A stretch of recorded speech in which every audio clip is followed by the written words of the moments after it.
Так, это мы делаем портал, вернее я делаю такой портал под телевизор. Здесь будет стоять еще камин. Вот, все это с полочками. Здесь сделана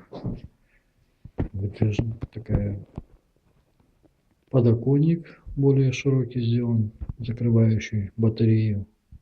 Там в свободном месте полочки, раздвижные дверки, раздвижные.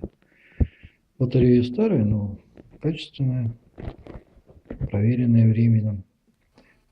Так, здесь куча проводов еще будут. Там будут стоять колонки.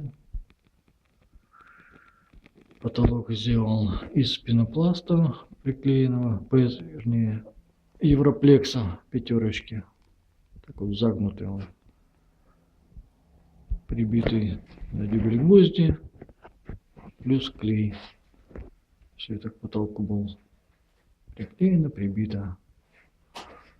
Вот. Еще дополнительные провода всякие, освещение.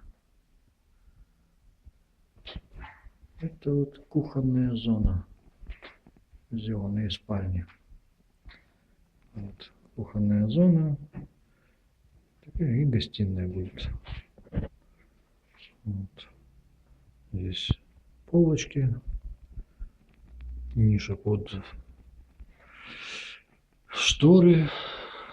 Это они планировали раньше, но пока неизвестно, будут или нет. Здесь будет кондиционер висеть, вывод проводов.